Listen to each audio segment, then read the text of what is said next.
gentlemen, it's time for another round of Mind Your Fucking Business with your host, Jeffrey Klinsberg. Thank you, Dougie Sticks, coming to you as always from the beautiful studios of Undefeated Media here in Bergen County, New Jersey. This is the Mind Your Fucking Business podcast, brought to you by a couple of our sponsors, which we truly enjoy and appreciate, the Bamboozle Project and DraftKings. Go to thebamboozleproject.com, surf around on the site, see all the summer gear as we're in the middle of the seasons changing and summer is coming. And go on the site, and when you go to checkout, use MYPB, save yourself 20% off the total order. We thank DraftKings, of course, as well for their sponsorship of our program. We greatly appreciate it. This is episode 188, Ciento Ochenta y Ocho, if you're following us on the SAP dial and the features that are available to you this morning. We are taping this episode just so you know where we are currently if you're streaming this at a later date. This is Wednesday morning, February 26th. Of the year 2025. You can send us your questions at any time to mypbshow@gmail.com, or you can DM us on the Instagram platform, which will now come across your screen if you're following the live feed. And you can do that at Mind Your Fucking Business, all one word. You can listen to the show a variety of different ways. If you want to watch live and have the cameras that are all set up here at the beautiful Undefeated Media Studios, you can do that on the YouTube platform or Instagram. You are welcome for that, Doug. Absolutely. Or you can stream the audio feed at your leisure anytime you'd like. It will be available, as always, on both Spotify and iTunes. So for you to get your MYPB fix, you can certainly pick the platform that best suits your needs, and you can find us. And you can also watch us live, I should say, although I think I did say it. Or no, I didn't, on Instagram Live. We're live everywhere. Not If hard you to want find. us, here's the thing, right? If you want MYPB in your life, we give you plenty of reasons. Some of them have to match, what you could use to get your MYPB fix. And if you don't, that's fine too. But for those of you that are here, we appreciate it. Give you the fix. And I would like to add, we're getting a lot of good mornings right now, and we're on time. And people like to be like, "Hey, 10 seconds late, where are you?" And we were. How about like a little something for being early? Yeah. Speaking of early, I'm going to go right to someone in the comments, Alvin, who is commenting, "Good morning, my fellow miserable Ranger fans." Yeah. I woke up last night. This is 110% true. So when I say about Alvin, nope, I woke up. It is now 10 in the morning. Yeah. I woke up for some reason at 2:20 in the morning last night. Worst. And I did the worst thing you could possibly do, which is then look at your phone, right? Because then your brain looks. Yeah. Alvin must have sent me at between the hour of 1 and 2:30 a.m. so much Ranger stuff that I had trouble combing through it all, and I felt bad writing him back. This was literally 2:23 a.m. I could show you the screenshot when we get off being live. Yeah. And I wrote him back, and again at 2:23 a.m. he's up firing away Rangers like he lives the Rangers. That's why we like. Well, you shouldn't feel bad responding if the messages came in at 2 a.m. Well, I don't know. There's a reason why I try not to look at my phone. But all right, so Ranger hockey returns. We'll get to the Four Nations in a little bit. I put it at the back end of the show today. I wanted to focus more on Ranger stuff. The Rangers come back Saturday, and they open up, this kind of 2-week hiatus that the entire league was on because of the Four Nations. And they open up in Buffalo on Saturday. And it's certainly not like opening day atmosphere or feel to it, but at the same time, it's like you haven't had it for 2 weeks. The Four Nations probably got you into hockey and kept you engaged, and now you're ready for the wild card run. Here we go. Let's get started. The Rangers 5:30 on Saturday start in Buffalo, and at the end of the first period, they are down 5-0 versus a team that is atrocious. Igor is pulled. It is the absolute worst start you could have going into the return to play as you could have. There is not anything I can say positive out of Saturday. I will say this, and I will say it with a question, and I don't know the answer to this because there's so many things I could choose from.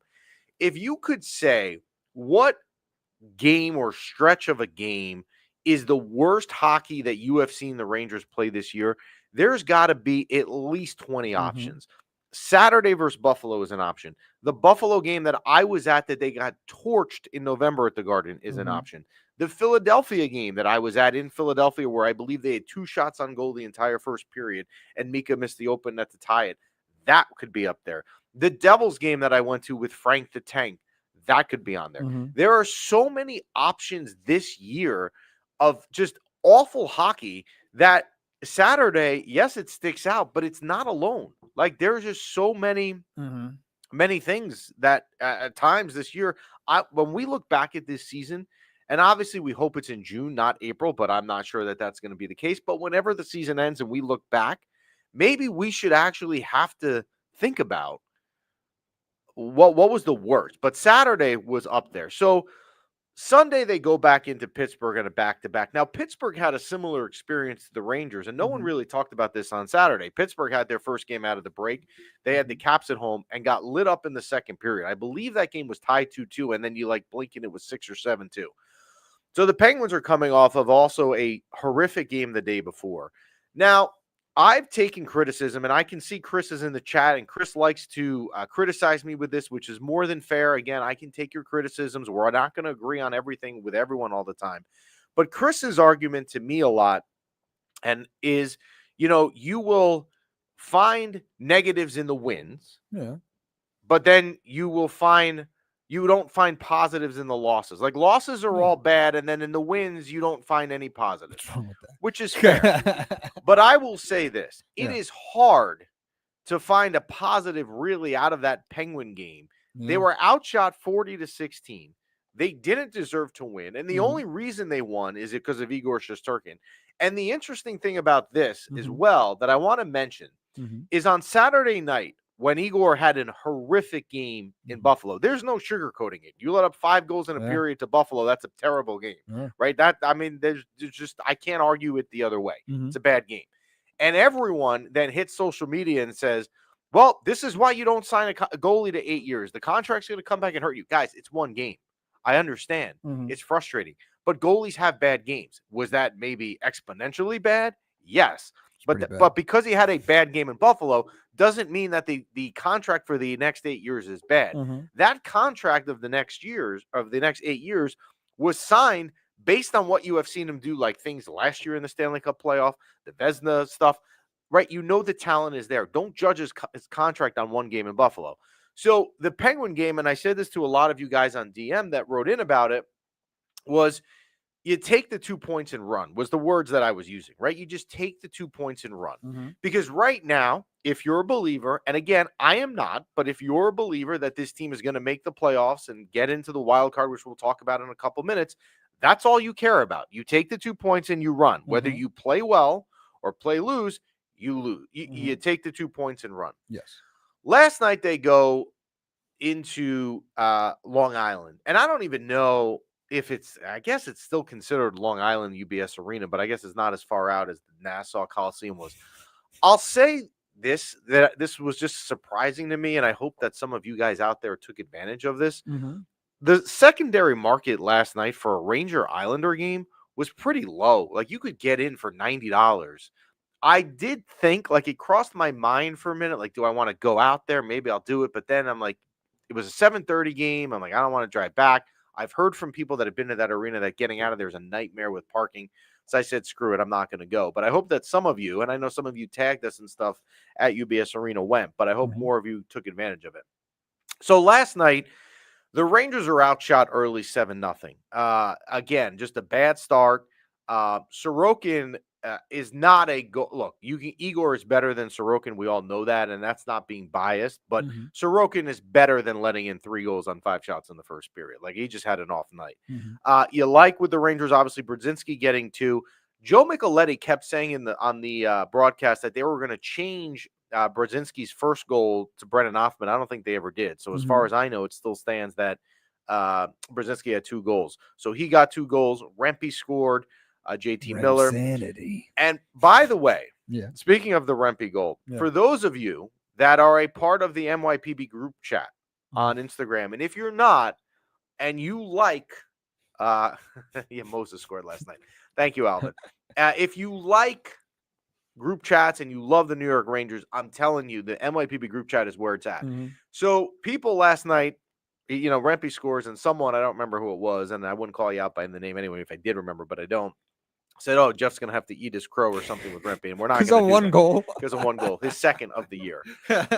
You would like, and again, I'm sorry, Chris, I'm not nitpicking wins, but I'm just saying, like, you would like some of your production to maybe be from Mika Zibanejad and Lafreniere and Panarin and Trocheck. But look, it doesn't matter who scores the goals. It matters at the end of the day that you win, and the fourth line players did well. Last night, again, outshot 37-18. The Islanders, and also without Matt Barzal, should not ever be out shooting you 37-18. I'm just going to say that. And I'm pretty sure I'm going to say something that just came to my mind off the top because my ADD bounces me all over the place. But I'm pretty sure when they played the Islanders in November and they won the Sunday afternoon game at the Garden, there was a massive shot disparity in the second period that favored the Islanders immensely. So last night it was the entire game, 37-18. One thing that could be a very, very costly win, and I'm not seeing anyone talk about it this morning, maybe because people are afraid to, and that's fine, is Keandre Miller, Adam Fox, and Braden Schneider all left the game last night with injuries. Now, before you sit there and say, Keandre sucks, if he's hurt, who cares? Then he's not in the lineup. Who else do you have? Do you want Zach Jones is obviously going to be the first one to fill in the lead for one of the three.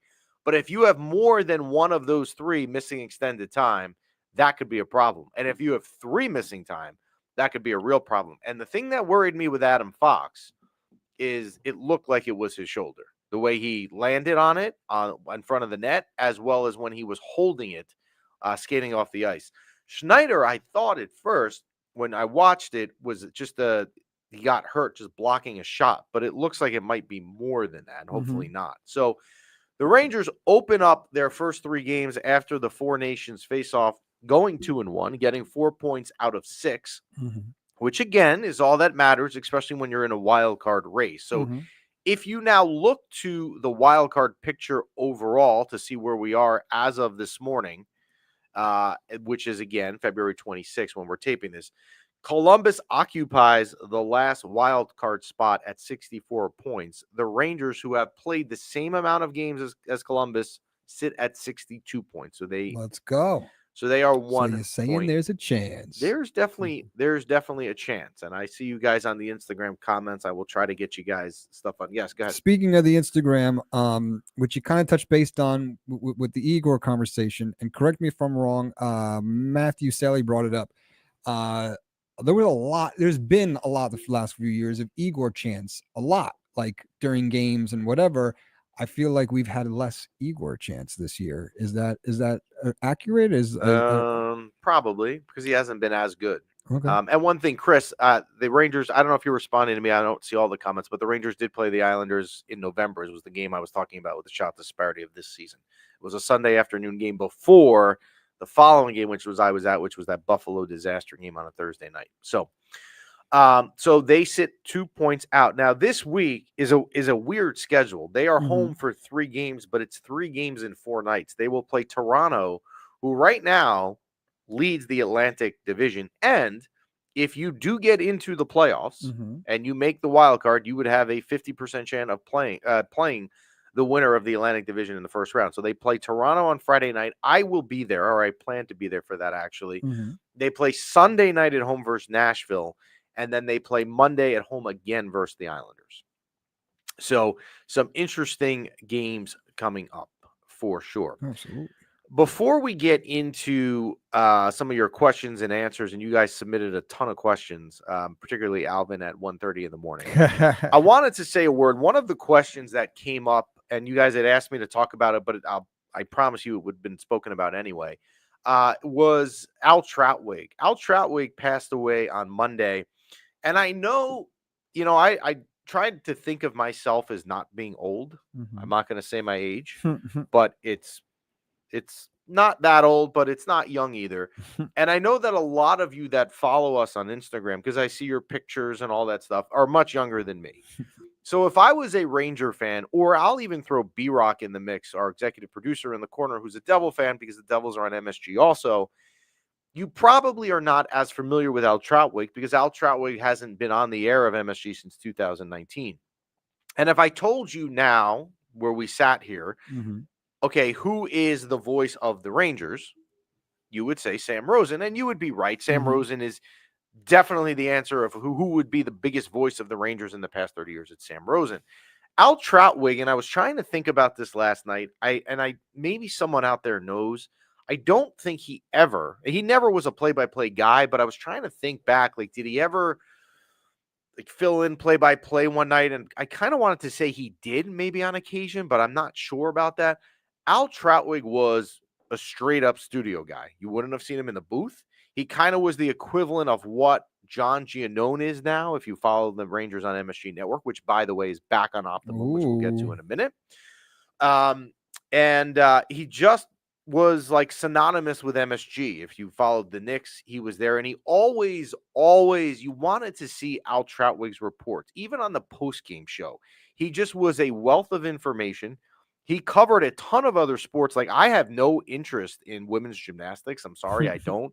But he was always the lead guy for NBC on women's gymnastics. Nice. He covered a ton of like track and field sports. He was everywhere. Mhm. But he was just a great part of the network. And, you know, I guess he had cancer, and I don't think it came out as to what kind of cancer he had, nor does it, I guess, really matter for the story, but for our discussion, rather. But he just was a great guy, and a lot of memories. I met Al once in the Garden. I only met him once. I was 1995. I had seats in section 115 in the old Garden, row A, and we would have the concourse that was right in front of our row that you would walk through to get around the Garden. And I remember him walking through with a microphone, but just really a face synonymous with MSG Networks. And certainly we send our condolences to his family and his son and his wife as well. Al Troutwig was also had some cameos. If you, the Meet the Parents movie, the scene where the pool, they're playing volleyball in the pool in the house, that's Al Troutwig's house.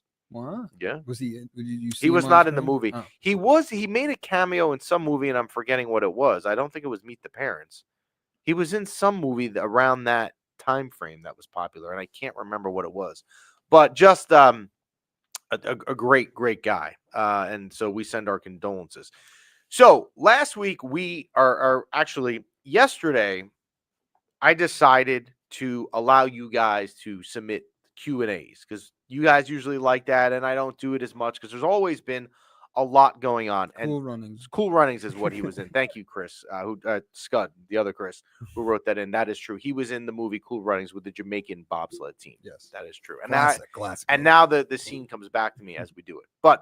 And Puck Rock Rangers, who said it as well on Instagram. Thank you, guys.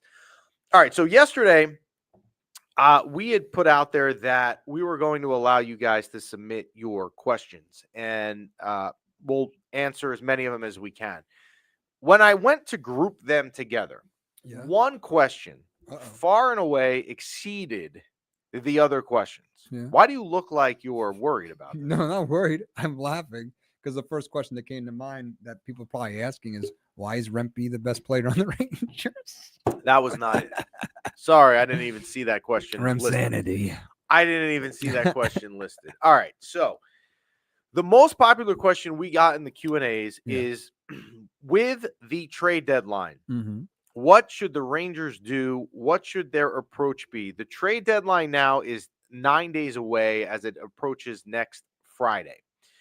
Here's what the Rangers should do in the trade deadline.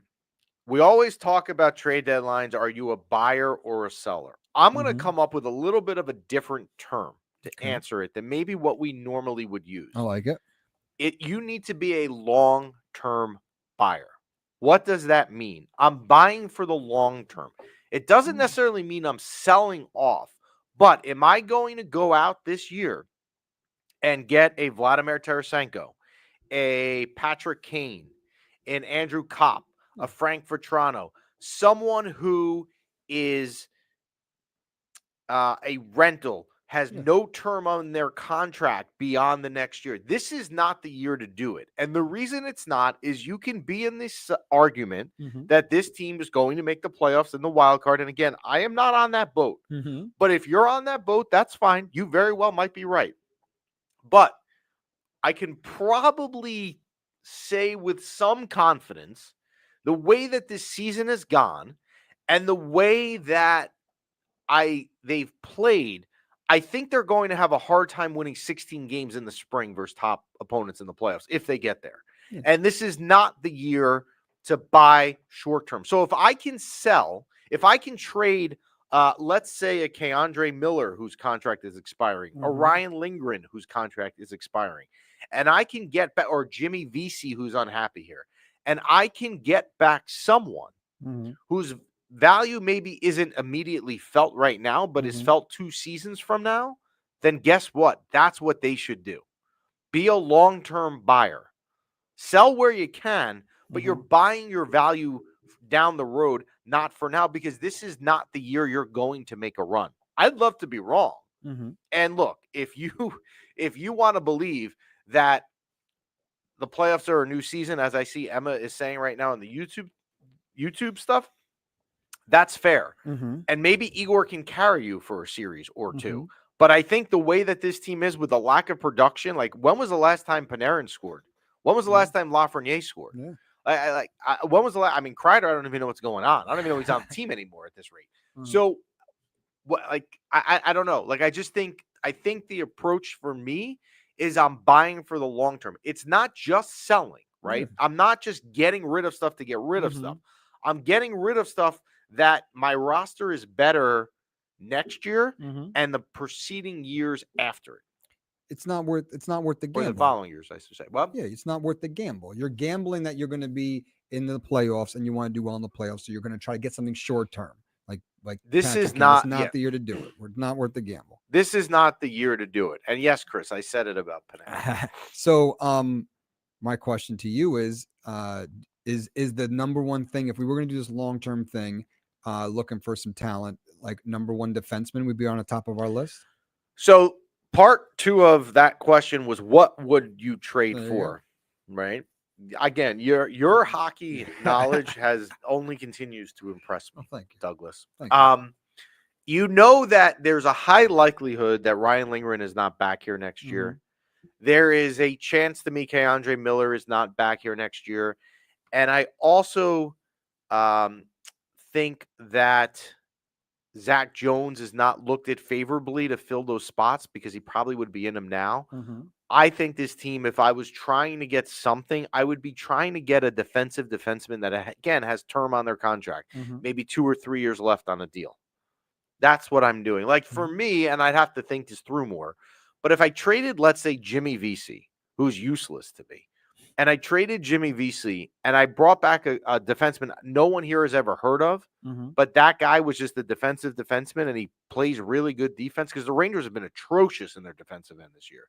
And you know that he's under contract for 3 years. That's fine. I have no problem with that. That works for me. Do you want to address this? No, what was the question? From Scud? I have a feeling they will extend Keandre. I think they like what they've seen from him in Borgen. Plus, he and Fox will play well together. There's a chance. You know, I could go. Keandre Miller is it's a tough one to answer because Keandre Miller, I would argue going into this year, they would definitely extend him.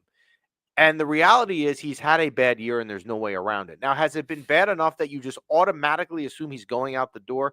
Probably not, but I can argue that he is. So, yeah, Alvin is saying Keandre also plays well on turnovers too. Yeah, I mean, look, there's been issues with Keandre.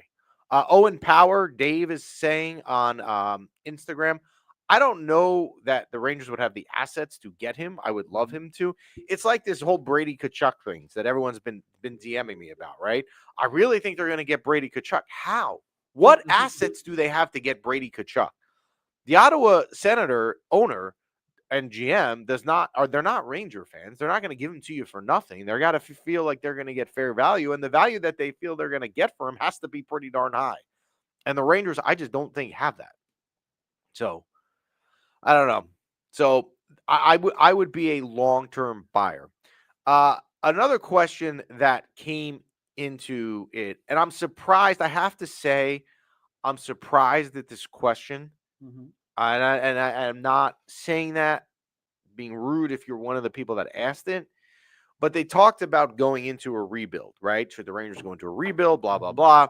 And then also, how long would the rebuild be? Like, what would be the timeline expectations? All right. There is no rebuild. Let me explain something to you. You just re-signed your goalie for 8 years, and you gave him the most amount of money any goalie has ever gotten in the NHL. The Rangers will not be looking to rebuild.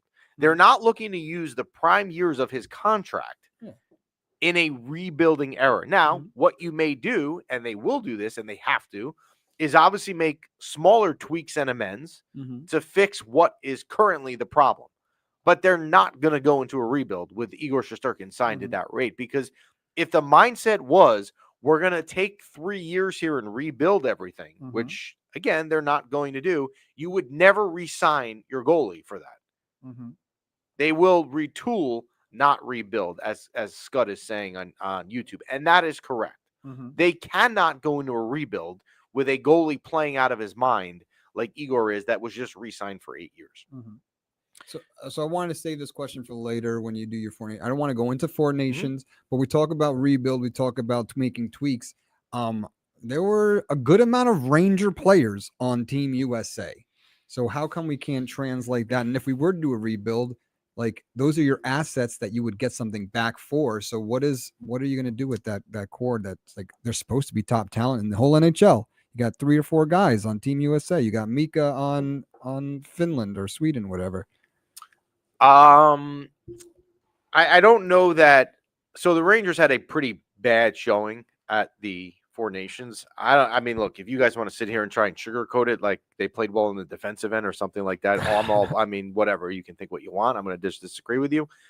I don't know that it translates. Like you can't. I mean, these people are playing on a line. They've been with players for 5 days and they're thrown in a line. I don't know that it's apples to apples how one plays there should translate.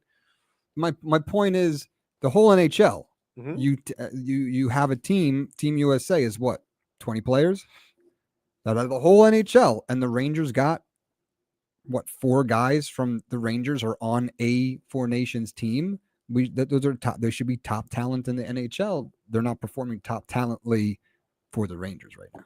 Correct. They're not. Right. So what you're saying is if Trocheck and Miller and Fox and all these guys, and Kreider and Zibanejad are on a Four Nations team, they should be studs here is what you're saying. Yeah. Exactly. Well, guess what? Because Zibanejad hasn't had a great year, although he has 12 points in the last 10 games.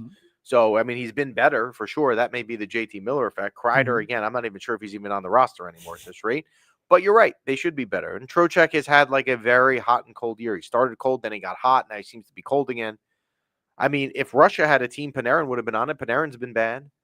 I mean, Fox, unfortunately may be hurt at the moment, but he hasn't been good either. I mean, you're right. So here's another question we got. And I believe I texted a couple people just for their opinion on this. So this is a question I can't answer today accurately. I'm going to tell you the question, but no one can answer it because we don't have the rest of the book written on this season. But it's going to be a question that inevitably, whenever the season ends, whether it's April, May, or June, we're going to have to take as a question. I guess if the season ended in June, it wouldn't be a question. But again, I don't see a situation where that happens. And that question was this: will Laviolette be back for his 3rd year? So I don't, again, full disclosure off the top, I didn't want Laviolette to get the job. I was all about Chris Knobloch, and I was obviously proven wrong that because they won the President's Trophy in his first year here. I'm not giving an answer to this question right now because I can't. It's impossible. However, if you look at his track record, where he has gone, and his last stop is the best indicator of that, and that is when he was in Washington. The 2nd year, he always seems to have a little bit of a regression. And this is a pretty strong regression. That is not to say that Peter Laviolette is the problem or the only problem that the Rangers have this season, because I could list 849 things that have gone wrong. It's not, and I don't know that I would even put Peter Laviolette in the top 10. I don't think it's him. But if I was Chris Drury, I'd have a choice to sit here and say, okay, they've gone back. His track record is once his team start going back, they don't come back. I can either be proactive and make the change now, or I then am forcing myself to be reactive and make a change later on when I would have been proven that I should have been proactive because I'm making the change because it didn't work.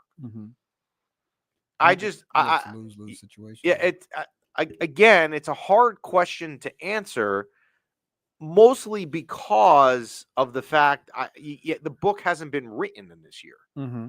But that being said, I do think if they don't make the playoffs, it is an extraordinarily fair question to ask. Yeah. So you said there's 849 things that are going wrong, right? You wouldn't place them in the top 10. I agree. Like the focus, I think, is the players didn't want, the players felt a certain way based on the trade moves or whatever shifts we made in the roster, and they're more pissed off towards management not showing up on the ice. How do you I fix think that? Right. That's not a coach's thing. If Yeah. that's an issue, and it's terrible if that's Yeah. an issue, right? If you're a professional athlete, you're not playing because you hate the front office. And we don't know if that's true. I mean, it could be, right? Mhm. We don't know if it's true, Mhm. but that's not necessarily on the coach. Like I Yeah. wouldn't pin that on Laviolette. So the Laviolette question we'll answer in the summer, because trust me, we'll have a lot Mhm. of things to talk about here in the summer. A couple other questions. Is Mika better off as a top line right wing or a third line center? I'd say, you know what? The small sample size we've had as a right wing, top line right wing, Mhm. I'd almost rather stick with that. Realistic packages if you're going to trade Mika and Kreider. I don't see any situation, and I'd love to Mhm. be wrong, where Mika Zibanejad is traded. Again, he has a no move clause, so he Mhm. has to approve it. And what general manager on the other side of the phone is saying, yeah, let me take that for $8.5 million to the year 2030? Who's Mhm. going to do that? No one. Mhm. Now, again, he's been better, but I don't think any GM is going to be fooled by the last couple weeks. I think that Kreider would be the more realistic one to be traded of the two, but Kreider's not having a year where he's helping his value. Mhm. So I actually don't think either of them are going to get traded. I don't think in next week you're going to see Mika traded. I don't think you're going to see Kreider traded. Panarin, I don't think you're going to see a big name traded. I think if you're going to see anyone, it's Lindgren. I think Lindgren is gone because I think from what we've read, and again, we don't know what's true or not, Mhm. but what we've read is that he's not coming back next year. The Rangers won't re-sign him. So you might as well then flip him and get something, Mhm. even if it's a low-level draft pick at this point. Mhm. So, Yeah. so, um, let's see some other questions before we get into Four Nations. Could Othman being called up spell the end for Kreider? No. Chris Kreider, if he's on the roster, is going to be here. We had some more Laviolette questions I see. Let's talk, because someone brought this up, this optimum situation. On Saturday, Mhm. out of nowhere, because it hadn't been in the news. Like it had, the optimum thing, which started at the beginning of the year, calendar year, I should say, Mhm. in January, it was in the post all the time and the arguments, and this one wanted to go to arbitration and this one wouldn't agree to it. And then Optimum, it kind of like disappeared to the news and all of a sudden it came back. The funny thing is, I mean, it's not funny, but it's funny if you're a Ranger fan because you expect this. It's like you get the channel comes back at 5 p.m. on Saturday, and then they got lit up in Buffalo. Like it was just so fitting. So, and people are now. I think that some of you, I'm not mentioning names in some of these questions that were sent in. I don't know if they're trying. I mean, they're good questions, but I think there's like anger in Trying to them. razz you a little No, bit? I'm not trying to razz me. Oh, I just think like I'll give you an example. like they're sarcastic Yeah, questions? so here's one of them. Yeah. Speaking of Kreider, where are all the number 20 in the rafters greatest Ranger people ever now? They've been quiet. Here's another question. This team makes, well, this is more of a statement. Mhm. This team makes me feel like I got royally screwed in divorce court for all the ticket money I've spent on them. How many times does Keandre Miller and Mika Zibanejad have to cost us goals before they get benched? Here we go. This year's team is a crude version of 50 Shades of the Rangers, except they all give you painful hemorrhoids. Can we get brain dead Larry Brooks on the show and grill him and on his Laffy for Zegras suggestion? So, yeah. And Brian Hansen, otherwise known in these parts of the woods as our dogs, saying that I heard it was Frank the Tank that got MSG back. So, Thanks, Frank. and Chris, I don't know what line you're asking me to steal. I don't know, but if you want to say it, I will give you credit for it. So I liked this question. This one I like because this is again the side that I am on. Or Mhm. one of them was kind of at me, a little bit. Question, can you ask this question for fans? Why do the terrible, disastrous games that they play deserve an MYPB recap? They suck, the team. Then there was this one. How much more clearer does it be to the delusional fans of this franchise to know that this team will not win the cup this year? He's right on that. And then I like this one, and we'll take this question. What was last night the most vanilla Rangers Islanders game of the last decade? It might be. I'd have to think back of other Ranger Islander games, but it was pretty vanilla. And that, you know what? The ticket market price was vanilla too. And here we go. Not a question, just a statement. I am, in capital letters, miserable, angry, disgusted SOB fan in a toxic relationship with this hockey team. If Drury sells, would you give away all the UFAs, so free agents to be, for picks assets now or save some for the summer? I would give them away now. Because, again, I don't think they're going on a run. Now, you can clip that, by the way, because if they win the Stanley Cup, that what I just said, what I say every week here, I guess would come back too. So some good questions from there. Nikolai with the shirt. I don't know what the shirt is. It's not a flannel, so I'm not sure what that Brian means. thinks I stole your flannel. Oh, maybe this is a flannel joke. Yeah, the Uh-huh. flannel only comes out for playoffs. So, all right, Four Nations. Yeah. Let's do some takeaways from that. The USA Canada final last Thursday night in Boston. Whenever you take, everyone says this is not anything no one said, and then it ends up being true, but these things happen anyway, is like the effects of injuries. If you're a Boston Bruin fan and you're trying to win the wild card, or you think your team should be in the wild card, and now you've lost Charlie McAvoy for a while, I can tell you're probably not a fan of the Four Seasons. Matthew Tkachuk is rumored to be out long-term for the Florida Panthers. I don't know if that was confirmed in the last couple of days. I haven't seen. But, you're annoyed if you're a Panthers fan. So one lasting thing that comes out of the Four Nations, and it's not a good thing, and you can tell me you like the Four Nations, that's fine, but you're not going to tell me you like the fact that players now, after a 2-week loan to their countries, come back and these injuries matter and now are affecting them down the stretch. I mean, that's a problem. The U.S., if you are a U.S. fan, if you're a fan of the U.S., you can probably legitimately say, and this is maybe a bold statement, but I would say that this is right. I would say that if you're a fan of U.S. hockey, right, and you root for the U.S. in all of these international competitions, which is fine. I actually do. I mean, I get in that's who I root for. I would say that the U.S. has closed the gap on Canada. Right. I would, you beat Canada, you beat them on that Saturday night game. And then you went to overtime with them in the finals. With plenty of chances. With plenty of Austin Matthews, especially Gensel on the side of the net. Although I will say, looking at the angle that he had in that overtime, I don't think it was as easy of a goal for him to score as they made it seem on TV. But Austin Matthews has to bury that in front. You're the captain of the U.S. team. But I would say that the U.S. has closed the gap, which is good, especially knowing that next year you're going into Olympic play.